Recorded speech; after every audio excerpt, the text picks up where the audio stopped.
तो स्वागत है आपको हमारे YouTube channel extra learning point पे। तो बच्चों, आप लोगों का जो एग्ज़ाम हो रहा है अभी बिहार बोर्ड के द्वारा सेंटअप एग्ज़ाम, कौन सा एग्ज़ाम हो रहा है बच्चों?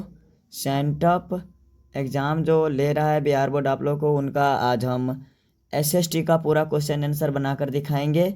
बहुत ही सुलभ और आसान तरीका से, थोड़ा फास्ट में खींचेंगे क्योंकि 80 ऑब्जेक्टिव्स को हमको आज पूरा करवाना है। ठीक है, चलिए बढ़ते हैं बिना कोनो देरी किए हुए, अपने मुद्दा पे आते हैं और एक एक ऑब्जेक्टिव को पूरा करते हैं। चर्चा करेंगे सबसे पहले, ला मार्सिले किस देश का राष्ट्रगान है? ला मार्सिले किस देश का राष्ट्रगान है? तो सर इसमें आंसर हो जाएगा ला मार्सिले जो है वो फ्रांस का राष्ट्रगान है। किस देश का? फ्रांस का। आगे चर्चा करेंगे, किस संधि के द्वारा यूनान राष्ट्र की स्थापना हुई? किस संधि के द्वारा स्वतंत्र यूनान राष्ट्र की घोषणा हुई? तो मैं एक बच्चा का क्वेश्चन लिया हूँ, उन्होंने कुछ गलती बनाया था, तो सर इसका आंसर हो जाएगा कुस्तुनतुनिया के संधि के द्वारा। किसके द्वारा? कुस्तुनतुनिया के संधि के द्वारा। ठीक है, आगे जो है बच्चों नई आर्थिक नीति। तो सर नई आर्थिक नीति जो है वो भारत में 1991 ईस्वी में स्थापित किया गया था, और वैसे नई आर्थिक नीति का शुरुआत 1921 ईस्वी में हुआ था। ठीक है, आगे की चर्चा करेंगे। इंग्लैंड में समाजवाद का प्रवर्तक किसे कहा जाता है? तो सर इंग्लैंड में समाजवाद का प्रवर्तक जो है वो रॉबर्ट ओवन को कहा जाता है। किसको?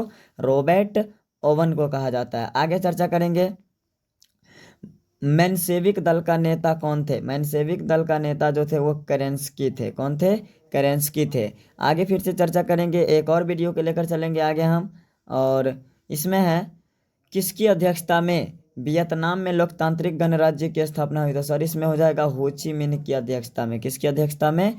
हो ची मिन्ह की अध्यक्षता में। और देखिए पाथेट लाओ का संबंध कहाँ से है? तो सर पाथेट लाओ का संबंध हिंद चीन से होगा। कहाँ से होगा? हिंद चीन से होगा। आगे है डॉक्टर भीमराव अंबेडकर और गांधी जी के बीच में कौन सा समझौता हुआ? तो सर पूना पैक्ट हुआ था, यानी कि पूना समझौता। कौन सा समझौता? पूना समझौता हुआ था। इसको हम पूना पैक्ट के नाम से भी जानते हैं। ठीक है, आगे देखिए, आगे जो है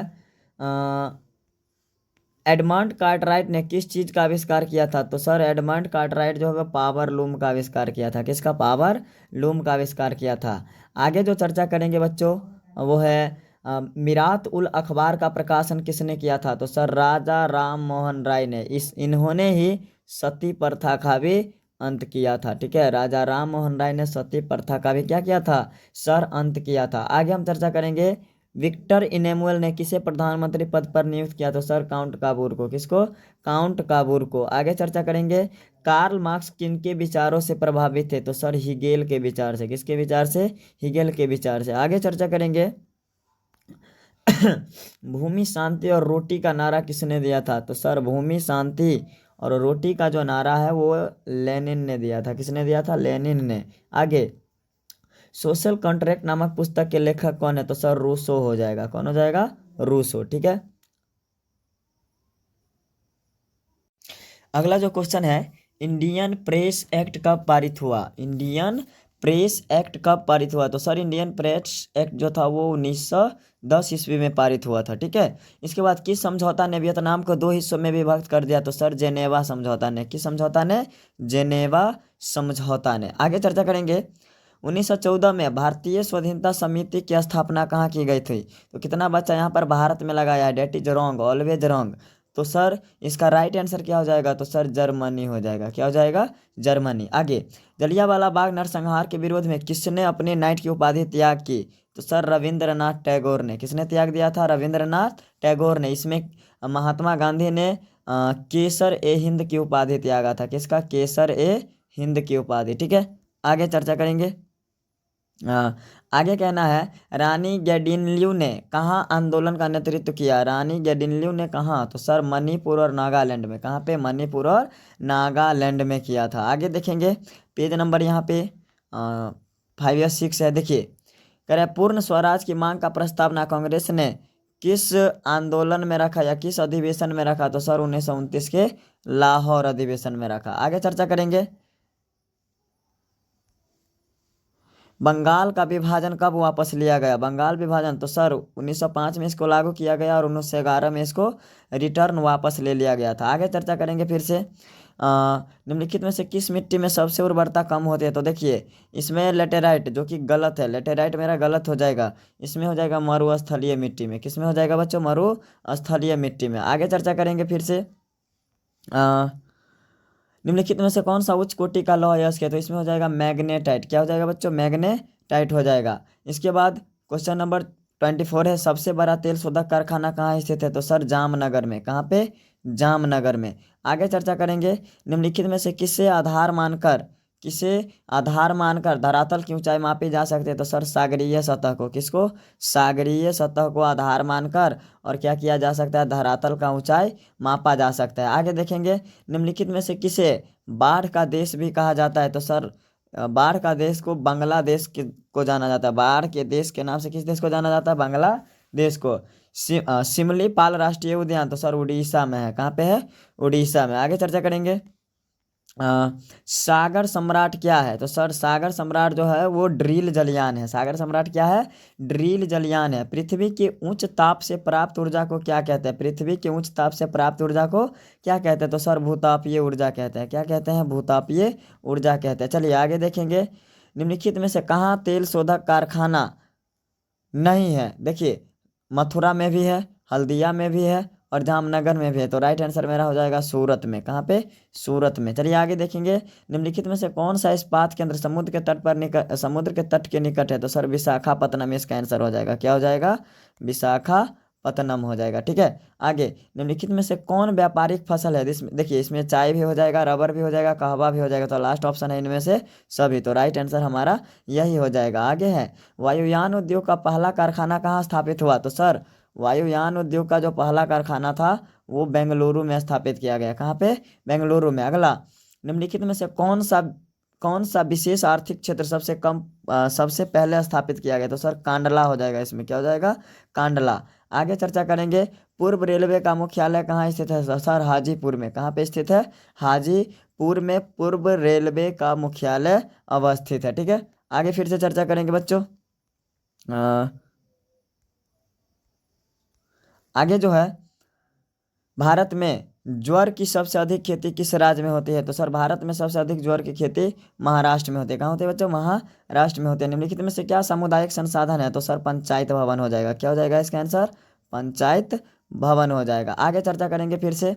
भूस्खलन भूस्खलन पर्णव क्षेत्र में ढलान पर मकानों का निर्माण करना कैसा होगा, तो सर न तो उचित होगा, न तो लाभकारी होगा, न तो उपयोगी होगा। क्या हो जाएगा, अनुचित हो जाएगा। क्योंकि यहाँ से यदि भू का स्खलन हो जाएगा तो वहाँ पे रहने वाले लोग क्या हो सकते हैं, दब सकते हैं, मर सकते हैं। ठीक है। आगे फिर से चर्चा करेंगे। निम्नलिखित में से कौन प्राकृतिक आपदा है, तो सर आपको इतना भी नहीं पता है, चक्रवात भी है, भूकंप भी है, भूस्खलन भी है। तो राइट आंसर मेरा हो जाएगा ऑप्शन नंबर डी, इनमें से सभी। चलिए आगे चर्चा करेंगे। भारत का पहला तांबा प्रगलन संयंत्र भारतीय तांबा निगम द्वारा कहाँ स्थापित किया गया, तो सर घाटशिला में। कहाँ पे स्थापित किया गया, घाटशिला में। फिर से चर्चा करेंगे आगे। निम्नलिखित में से किसमें कार्बन की मात्रा, मतलब कोयला का कौन सा प्रकार है इसमें कार्बन की मात्रा सबसे कम होती है, तो सर पीट। कौन सा हो जाएगा, पीट हो जाएगा। बाघ परियोजना कब पारित हुआ, 1973 इसमें। कब पारित हुआ सर, 1973 इसमें। विश्व में सबसे अधिक वर्षा कहाँ होती है, तो सर विश्व में जो सबसे अधिक वर्षा होती है वो मासिनराम में होती है। कहाँ पे होती है, मासिनराम में। अगला चर्चा करेंगे। निम्नलिखित में से किसे जल गोलार्ध के नाम से भी जाना जाता है, तो सर दक्षिणी गोलार्ध को जल गोलार्ध के नाम से भी जाना जाता है। ठीक है। आगे फिर से चर्चा करेंगे। 1973 ईस्वी से पूर्व कर्नाटक को किस नाम से जाना जाता था, तो सर 1973 ईस्वी से पूर्व कर्नाटक को मैसूर के नाम से जाना जाता था। ठीक है। आगे फिर से चर्चा करेंगे। पंचायत सचिव की नियुक्ति कौन करता है, तो सर पंचायत सचिव का जो नियुक्ति है वो राज्य सरकार करता है। आगे फिर से चर्चा करेंगे। बेल्जियम में जनसंख्या का बड़ा भाग कौन सा भाषा बोलता है, तो सर डच भाषा बोलता है। कौन सा भाषा, डच भाषा। आगे है, निम्नलिखित में से क्या संघ सूची का विषय नहीं है, तो सर विदेशी मामला। क्या हो जाएगा, विदेशी मामला इज द राइट आंसर। आगे है, लिच्छवी गणतंत्र कहाँ स्थापित हुआ, लिच्छवी गणतंत्र कहाँ स्थापित हुआ था, तो सर वैशाली में। कहाँ पे हुआ था, वैशाली में। आगे है दल बदल कानून। दल बदल कानून निम्नलिखित में से किस पर लागू होता है? तो सांसद और विधायक पर। मतलब एक पार्टी को बदल कर दूसरे पार्टी में शामिल हो जाना है ना, या फिर कोई कारण से उस पार्टी को छोड़कर दूसरे पार्टी में शामिल हो जाना है, क्या कहलाता है सर? दल बदल कानून कहलाता है। आगे देखिए, नगर पालिका के कार्य क्षेत्र विषय संविधान की किस अनुसूची में लिखित की गई है? तो सर 12वीं अनुसूची में। कौन सा अनुसूची में? 12वीं अनुसूची में। चलिए आगे बढ़ेंगे। क्वेश्चन नंबर 52 है, पंचायती राज प्रणाली का शुरुआत कहाँ हुआ था? तो सर नागौर में। कहाँ पे हुआ था? नागौर में। राज्यपाल की नियुक्ति कौन करता है? सर राष्ट्रपति करता है। कौन सा करता है? राष्ट्रपति करता है। ठीक है। नाइजीरिया में संघीय शासन व्यवस्था का स्थापना कब हुआ? देखिए इसमें चारों ऑप्शन जो है बच्चों गलत है। राइट आंसर आपका हो जाए अक्टूबर 1973 ईस्वी में। कब हो गया? 1973 ईस्वी में। आगे, बहुजन समाज पार्टी का संस्थापक कौन है? तो सर डॉक्टर भीमराव अंबेडकर है। कौन है? डॉक्टर भीमराव अंबेडकर है बहुजन समाज पार्टी का। मोस्ट वीवीआई क्वेश्चन है इस एग्जाम के लिए। अगला क्वेश्चन है, निम्नलिखित में से कौन सा कानून लोगों को लोकतांत्रिक सुधार करने के लिए सशक्त करता है?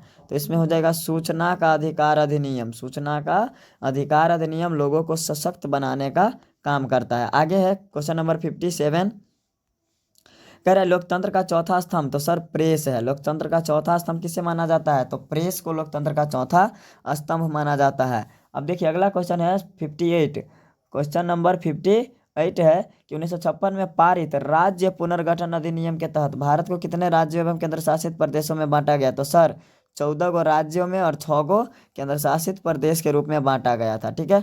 आगे चर्चा करेंगे, स्वतंत्र भारत में पहली बार केंद्र में गैर सरकारी कानून है ना, गैर कांग्रेसी सरकार कब बनी थी? तो सर 1977 ईस्वी में। आगे है, एक दलीय प्रणाली किस देश में है? तो सर चाइना में। मतलब चीन में जो है एक दलीय प्रणाली अवस्थित है। ठीक है।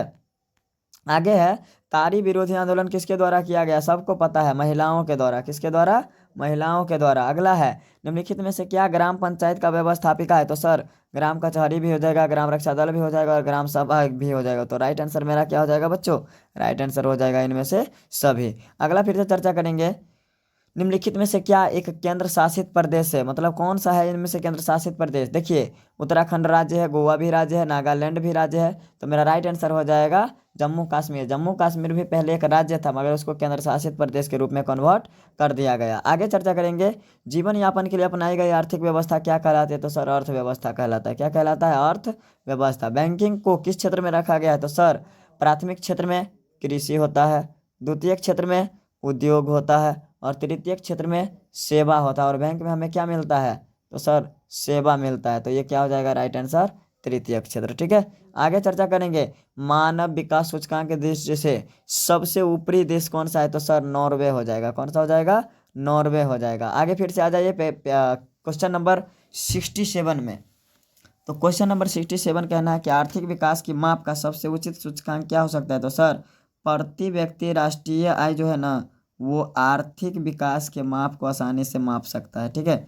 आगे है मेरा, राष्ट्रीय आय नीति के अध्यक्ष कौन थे? तो प्रोफेसर, देखिए टिक लगा हुआ है, professor PC Mahalanobis. Professor PC Mahalanobis. अगला क्वेश्चन है, निम्नलिखित में से किसकी गणना राष्ट्रीय आय में नहीं की जाती है? तो सर इसमें से हो जाएगा पुरानी वस्तुओं का भी, मध्य वस्तुओं का भी और अंतिम वस्तु का भी। तो राइट आंसर मेरा हो जाएगा इनमें से सभी। ठीक है। अगला, सिंगापुर की मुद्रा का नाम क्या है? तो बच्चों सिंगापुर का जो मुद्रा है उसको डॉलर के रूप में मापा जाता है। किसके रूप में? डॉलर के रूप में। प्राथमिक सहकारी साख समिति किस प्रकार का वित्त प्रदान करती है? तो सर मध्यकालीन भी करती है, अल्पकालीन भी करती है, दीर्घकालीन। मतलब राइट आंसर मेरा हो जाएगा इनमें से सभी। ठीक है। आगे देखिए, कह रहा निम्नलिखित में से कौन सा खाता खासकर व्यापारी और बड़ी संस्थाओं के द्वारा खुलवाया जाता है? तो सर चालू खाता। कौन सा खाता? चालू खाता। ठीक है। बड़े बड़े व्यापारी लोग खोलते हैं इसको। किस क्षेत्र में कार्यशील जनसंख्या का सबसे बड़ा हिस्सा कार्य करता है? तो वो सबसे बड़ा हिस्सा जो है वो कृषि क्षेत्र में। कौन सा क्षेत्र में? कृषि क्षेत्र में काम करता है। ठीक है। काम के बदले अनाज कार्यक्रम कब शुरू किया गया? तो बच्चों ये हो जाएगा 2004 ईस्वी में। कब हो जाएगा? 2004 ईस्वी में। आगे फिर से चर्चा करेंगे एक बार, निम्नलिखित में से क्या गैर आर्थिक आधारभूत संरचना का अंग है? तो राइट आंसर मेरा हो जाएगा बच्चों शिक्षा। क्या हो जाएगा? शिक्षा। ठीक है। अब देखिए अगला क्वेश्चन जो है वह सरकार की नई आर्थिक नीति का अंग निम्नलिखित में से क्या है? तो सर इसमें आपका आंसर हो जाएगा निजीकरण भी, वैश्वीकरण भी और उदारीकरण भी। तो मेरा right answer option number D, इनमें से सभी।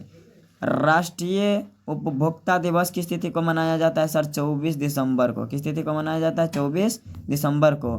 किस अर्थव्यवस्था में उत्पत्ति के साधनों पर केवल निजी व्यक्तियों का अधिकार होता है? तो सर इसमें हो जाएगा पूंजीवादी अर्थव्यवस्था में। किसमें? पूंजीवादी अर्थव्यवस्था में। अगला क्वेश्चन है मेरा 79, वर्तमान में भारत में आर्थिक नीति निर्धारण कौन किया? तो सर राज्य सरकार कर रहा है। कौन कर रहा है? राज्य सरकार कर रहा है, ठीक है।